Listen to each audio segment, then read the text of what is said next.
I think it's my thing to put on lip gloss as soon as I get in the car. What is that? So many things right now. Hi guys, good morning. I feel like I'm super close to y'all. Morning. Happy Thursday. Happy Thursday. For my vibes video today, I think I wanted to break down and give my recap of the Black Panther. So first of all, hi, I'm Jasmine. Welcome to my YouTube channel. If you are new, hey, thanks for stopping by and hanging out with me.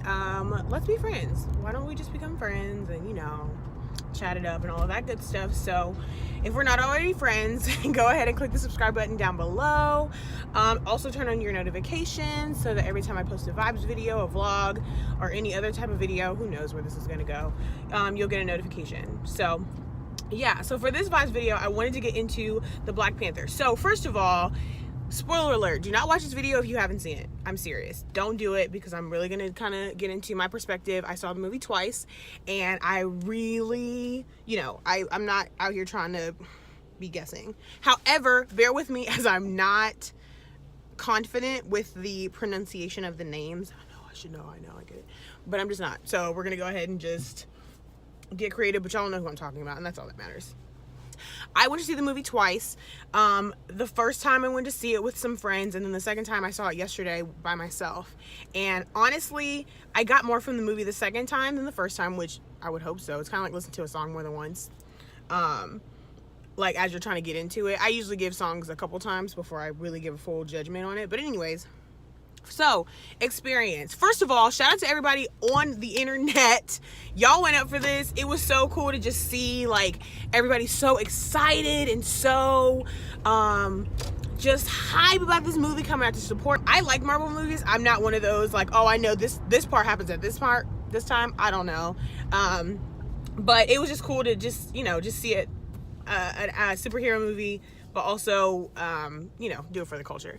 So one of the things that I really enjoyed about the movie, again, just was the greatness. On a less serious note though, the sister, I think her name is Shuri, was fire. She was my favorite one out of all of them because she was funny. Her undercut was lit. Her braids were so cute, and she was just funny, but she was also super duper smart. I like that she wasn't just some like cornball or somebody who's always playing, but like she was brilliant on top of being funny. I truly appreciated that. And also, I don't know if you peeped the platform vans at the end. Those platform vans were lit. Hello. I was like, can I get some platform vans? What?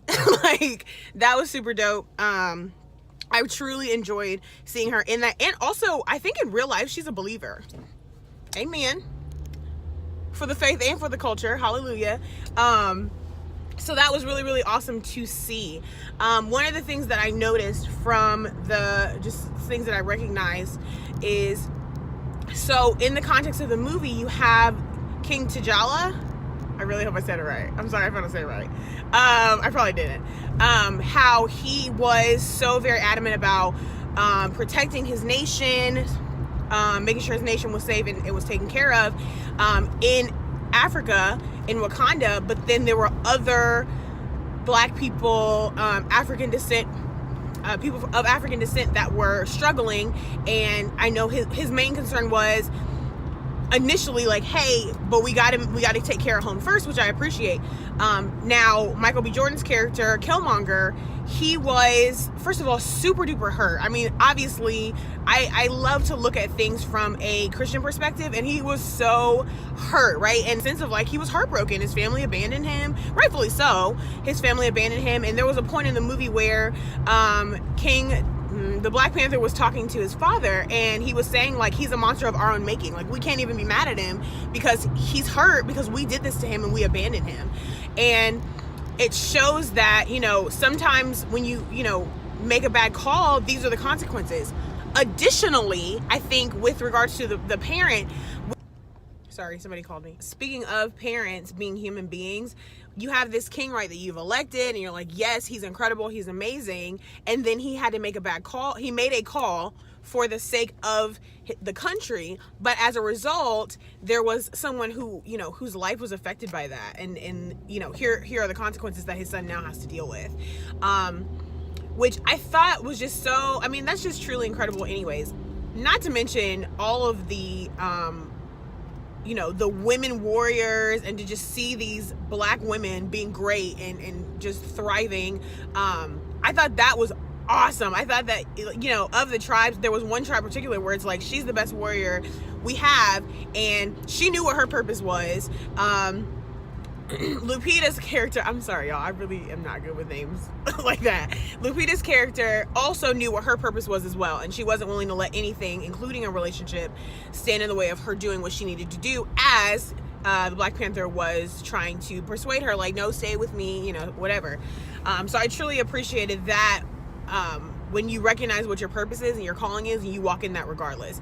But even the head warrior, her beau was like, they disagreed for lack of a, you know, better phrase, but they disagreed, and so they were fighting, their tribes were fighting each other, and he was like, are you gonna kill me? And she was like, yeah girl, I mean, yes sis, because this is what I'm supposed to be doing, this is my purpose, this is my calling, and you're getting in the way of that. Bye. Like, and so then he realized, like, no, this is a strong woman, I'm not gonna mess with her, because I don't want those problems. And, you know, he stood down. Now, another thing that I noticed from Michael B. Jordan's character is seeing as how he did not grow up in Wakanda, this fast forward and thriving economy. He did not see that. He grew up in America, which we don't really have to get into the details of that, but I mean, you know what it is for Black people in America. And so his thing was, I learned the enemy's tactics to flip it on them. He wanted to basically give Black people, or elevate our culture, and then overthrow all other cultures, which still would result in division due to the hatred that's in his heart. So though he was trying to reverse poverty, reverse those struggles that we deal with as a culture, whoa, how the heck did we get here? That is so intense. Sorry. There's a car literally sitting on the median. Like, how did you get your car on the median? I'm distracted, I apologize. But how, you know, to flip it and to get revenge, right? And revenge never ends well. It never, it just never ends well. It's always, I feel like as soon as one person tries to retaliate, like, it just continues to go more and more and more and more and more. And it's just destructive across the board. And so that was his plan. It was like, nah, y'all been up here sitting comfortable, y'all eating, y'all ain't missing meals, y'all getting bacon and cheese on your cheeseburgers, but we out here struggling. We're out there struggling, and y'all haven't said a word. We've not heard from y'all. And so he wanted to flip it but oppress other cultures, or other people, right?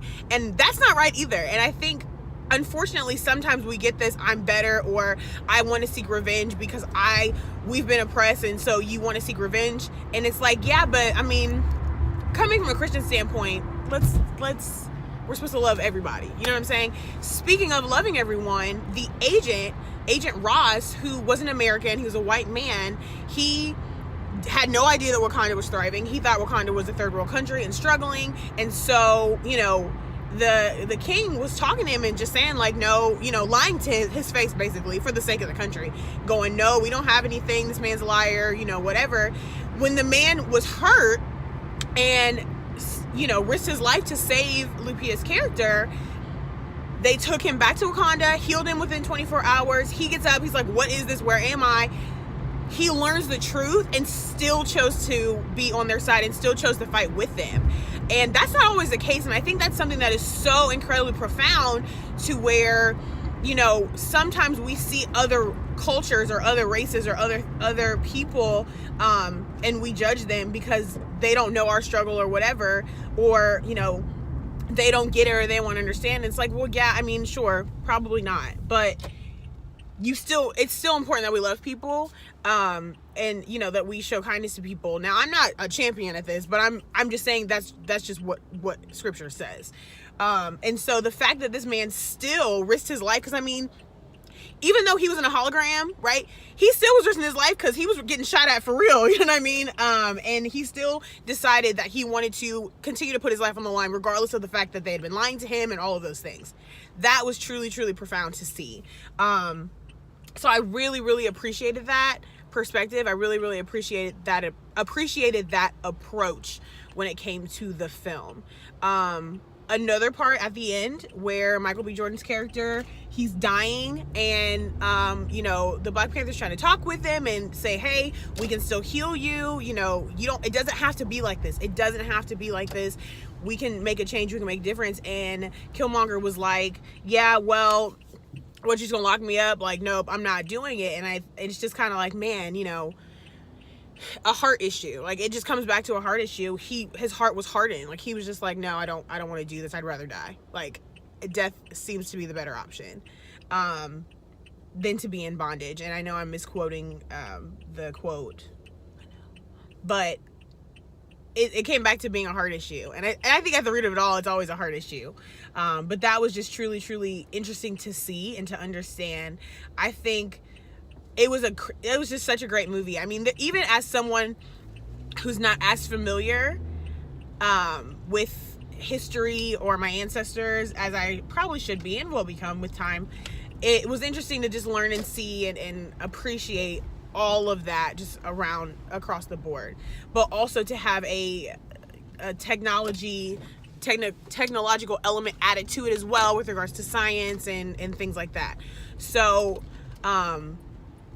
and just how at first they had said, like, yo, we can't do anything, and then circled back and said, okay, hold on, we're gonna go ahead and actually start these efforts, these relief efforts, these outreach centers and all of that, social justice centers, to help make a difference, was truly incredible. He didn't take the approach of, okay, we're gonna go back to just being in a corner and not, you know, only taking care of Wakanda. His thought was, no, we're gonna actually do something about this and seek to bridge the gap, and at least to do something and start somewhere. So that was powerful, just a powerful way to end the film. So honestly, Black Panther was amazing. I loved it. I'll probably go see it again because there's somebody else who hasn't seen it in my corner. So I'll probably go see it again. But there's just so many things. There's so many things. But tell me what your thoughts were about it. Let me know how you felt about it. And thanks for stopping by.